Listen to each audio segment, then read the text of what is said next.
I like this. Okay, so you sit, you stand, you walk, but you got to walk it out for a period of time. Okay, you can actually get to the point where you begin to run. And this is one reason people are taking your course. Right. We want to be runners, rascal. Yes. Exactly. We want to run. Right. We want forward, fluid motion. We want momentum.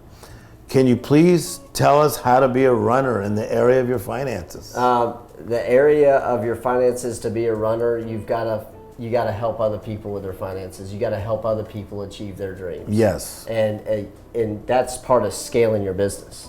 I think if those watching have their own business and they're stuck just walking, they've got it figured out. Yes. But they see that their people might be exactly where they were. They might still be standing.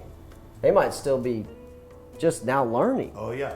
So the more that you can educate your people about money, the more that you can teach them what you know, that's going to get you running. I love this about you, and I deal with a lot of people who do well.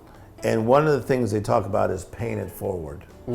And you have that philosophy of you take a lot of time in educating people on how to go forward. That's correct. Yeah. I mean, I'm in a professional, what I would call a professional environment. I have 26 accounting professionals that work with me every day, and I am teaching them what I know about money, Yes. about goals, about setting up yourself for success, Yes. how to do that.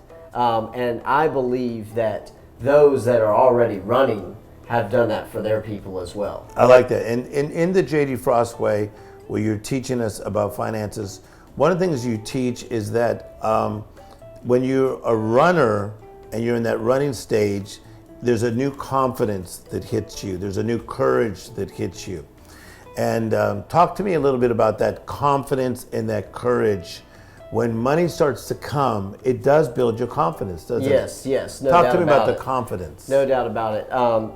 Well, when you're able to lay out a plan and you actually see it executed, one of my goals right now is $2K a day. Yes. I've got $2,000 of new business every single day is what we're trying to collect. Yeah. Whenever I reach that goal on a daily basis, that confidence just keeps rising Yes. every day. Yes. And so what I believe those that are running, if they set a daily goal, if they set daily goals that they can hit, that will start to build that confidence. Okay, so the confidence and the courage as you teach in your manual is that courage to take your life to that next level.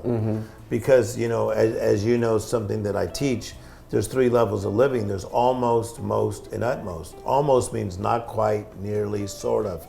That's we both have been there before, right? Right. Almost. But then there's most, which is a ceiling. And both of us believe we don't have to have a ceiling. We believe that we can break through the ceiling and Right. go into an utmost living. So talk about that courage that you could have to step forward. I mean, the people who have done it at the massive level would be people like Phil Knight, who did Nike, or of course a Richard Branson. They just blew right through the whole rooftop. Right. But tell me about that courage that you can have. You develop that courage through developing yourself. Okay. Through knowing yourself more and what your ability is. I think you got to continue to expand your mind, to read, to learn from other people, to collaborate with others that have been there before. Yes. The courage is hard to come by when you're just doing it by yourself. Wow. You know, you've got to have that accountability. You've Yes. got to have somebody else that's been there to help you. Yes. And I have been one to try to do a lot of things on my own. But what I've found is the areas in my life that I've succeeded the most, that have had the most effect, I've asked somebody to hold me accountable. Yes. I've asked somebody to come alongside. And I love this. In this course, we'll talk about how you could be the right person with the right plan, but you need the right partners. That's right. And I think so many people, as you just said so beautifully, that they are so working on their own person, which is singular. And they have their own plan, many times that's singular. But you have to have the right partners, which is plural. And those partners help keep you in check. And we both need that in our lives. Right. Yes. I mean that is what helps you to overcome the biggest obstacles that you ever will have in your life, is having that accountability and having those partners. Okay. So JD Frost, help me with this. We have the sit, stand, the walk. Okay. The run is a place of passion. All right. So you believe that people that have been in debt for a long time, even in the middle of their life or in their 60s, 70s, and 80s, could somehow have a comeback, flip themselves back? Yeah, no doubt. And you're going to help us do that? That's right. That's right. Yes. Yes. I mean, I think, though, that you have to you got to make that decision that you want to get out of the debt. You have to make the decision that that's something that you want to rid of your life. Yes. And in order to do that, you've got to have proper alignment with the proper people. You've got to have alignment with those that are not in debt. Yes. That's so powerful. Yeah. Sit, stand, walk, run. Run is at a pace of passion. What is it like for you when you get into that place of passion and things are working and you feel that momentum happening in your finances?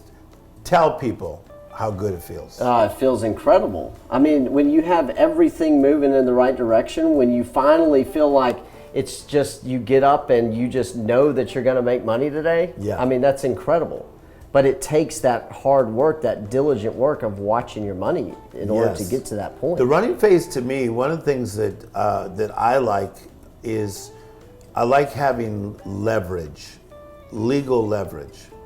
And not to be a person that shows off, but just to have leverage. And I'll give you an example. I was in the airport and in Chicago, and snow had come in, and because of that, planes had changed. And I was there talking to one of the people at the airport, and the lady was very frustrated because of the plane changes and everything. And they had downsized the plane, and they had put me in a middle seat way in the back. The problem with that is I don't do well in the middle. And so I said to the nice lady, I said, Miss, could you please try to find me something that's not in the middle? And she said, absolutely not. I said, do you have anything in first class? And she was just not in a good mood. And she typed away and she goes, yes, but it's going to cost you $648. I'll never forget. It was like Chicago to Milwaukee. It was like down the street. And so I said, okay, I'll take that. And to be able to go into my bag, take my wallet out, take out my card, and put it down. Right. And she then said to me, sir, I'd like to apologize. I'm in a bad mood, and I treated you rudely. And I'm putting you in first class, and I'm not going to make you pay that enormous price. But I loved having the leverage. To me, that's the running. Right. The running stage of being able to help my mother, to be able to help my family. Right. That's where the J.D. Frost way can help us get to. Right. Where we live in the surplus and the overflow. Yes, exactly. I mean, obviously it comes with its advantages, but that came with a lot of discipline. That came from a lot of hard work. That came from a long period of time of discipline. And the beginning stages of what we're talking about in this course, where you are learning, where you're budgeting, what you're doing in your 20s and 30s is going to be determining whether you can pay that in your 50s and 60s. Yes. And those decisions that you're making now are going to affect the decisions in the future. So you've got to have this future mindset when you're thinking about money. Okay, so before I ask you some questions that people have asked me to ask you, we talked about sit, stand, walk, run. You're telling me if I'm 59 years of age, 62 years of age, 63 years of age, 72 years of age, I can still find my run. Mm-hmm. Yeah, no doubt. You got to be willing to take some risks, though. Yes. Which that's what's difficult, I believe. Yes. Why would I want to take a risk now? Well, I mean, you still have that mindset that money is scarce, that it's not here, that it's hard to go get. Yeah. You know what I love is I love someone like a Joan Rivers, who's in heaven now.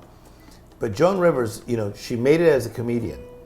And then who would ever thought she would sell jewelry Right. like on QVC HSN? Right. She made so much money it was wrong. You understand? Yeah, exactly. She was a senior. Right. She could have just been going from comedy store to comedy store to comedy store in her 70s and breaking her body down. Right. She created this Joan Rivers jewelry Right. that made her more money than she ever made. But she started with her hard skill of comedy, and that eventually got her into all these other things. And I think that as long as we're 100%, sticking to that hard skill, that is what's going to open the door to all kinds of other opportunities. Okay.